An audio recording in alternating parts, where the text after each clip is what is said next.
امامت کی وضاحت امام موسیٰ کاظم علیہ السلام کی نوجوانی میں۔ فیض بن مختار کہتے ہیں کہ میں حضرت امام جعفر صادق علیہ السلام کی خدمت میں تھا کہ حضرت موسیٰ کاظم علیہ السلام کے جو ابھی نوجوانی کے نزدیک تھے تشریف لائے۔ میں نے آپ کو آغوش میں لیا اور پیار کیا۔ حضرت امام جعفر صادق علیہ السلام نے فرمایا، آپ کشتی ہو اور میرا بیٹا موسیٰ اس کشتی کا ناخدا ہے۔ اگلے سال میرا حج کا ارادہ تھا۔ میں نے 1000 دینار حضرت امام جعفر صادق علیہ السلام کی خدمت میں پیش کیے اور 1000 دینار آپ کے فرزند حضرت امام موسیٰ کاظم علیہ السلام کی خدمت میں ہدیہ کیے۔ حضرت امام جعفر صادق علیہ السلام جب اس ہدیے کی طرف متوجہ ہوئے تو مجھ سے فرمایا، آپ نے میرے بیٹے کو بھی میرے برابر قرار دیا ہے۔ میں نے عرض کیا، میں نے یہ کام اس لیے انجام دیا ہے کہ جو آپ ہی کی زبانی سنا ہے۔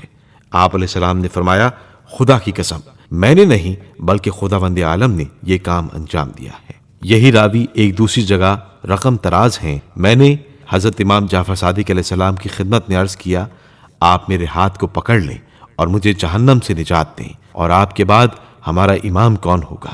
اسی وقت آپ علیہ السلام کے فرزند ارجمند حضرت امام موسیٰ کاظم علیہ السلام تشریف لے آئے، جبکہ آپ ابھی نوجوان تھے۔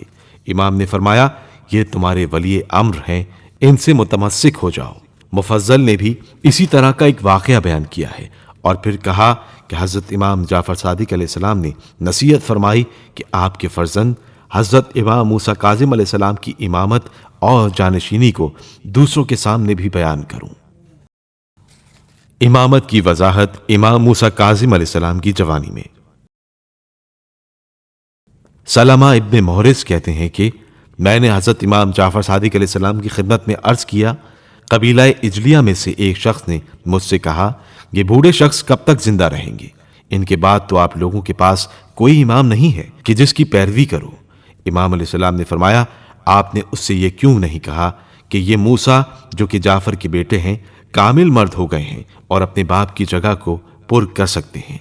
یزید ابن ازباد کہتے ہیں کہ حضرت امام جعفر صادق علیہ السلام کی بیماری کے ایام میں، جو کہ آپ کی آخری بیماری ثابت ہوئی، میں آپ کی خدمت میں حاضر ہوا تو امام نے مجھ سے فرمایا، اس جوان کو دیکھ رہے ہو؟ جس وقت لوگ اس کے بارے میں اختلاف کریں تو تم گواہی دینا کہ میں نے تم سے کہا ہے کہ یہ بھی یوسف کی طرح ہیں، جو ایک خواب دیکھنے کی وجہ سے اپنے بھائیوں کے حسد کا شکار ہو گئے تھے۔ ان سے بھی حسد کیا جائے گا۔ پھر آپ نے اپنے بیٹوں عبداللہ، اسحاق، محمد اور عباس کو بلایا اور اپنے بیٹے موسیٰ کاظم کی طرف اشارہ کیا اور ان سب سے کہا، یہ اوصیہ کے وسیع، تمام علماء سے زیادہ علم رکھنے والے اور زندوں اور مردوں پر گواہ ہیں۔ امام جعفر صادق علیہ السلام کے دوسرے بیٹوں کی امامت کی تردید۔ حضرت امام جعفر صادق علیہ السلام نے اپنی حیات مبارکہ میں ہی اپنے دیگر تمام بیٹوں کی امامت کی تردید کرتے ہوئے واضح طور پر امام موسیٰ کاظم علیہ السلام کی امامت کی تصریح اور تائید فرمائی۔ اس مرحلے پر آپ علیہ السلام کے دیگر بیٹوں کی امامت کی تردید اور انکار کے سلسلے میں آپ علیہ السلام کی طرف سے کیے گئے اقدامات کو مختصر انداز میں پیش کیا جا رہا ہے۔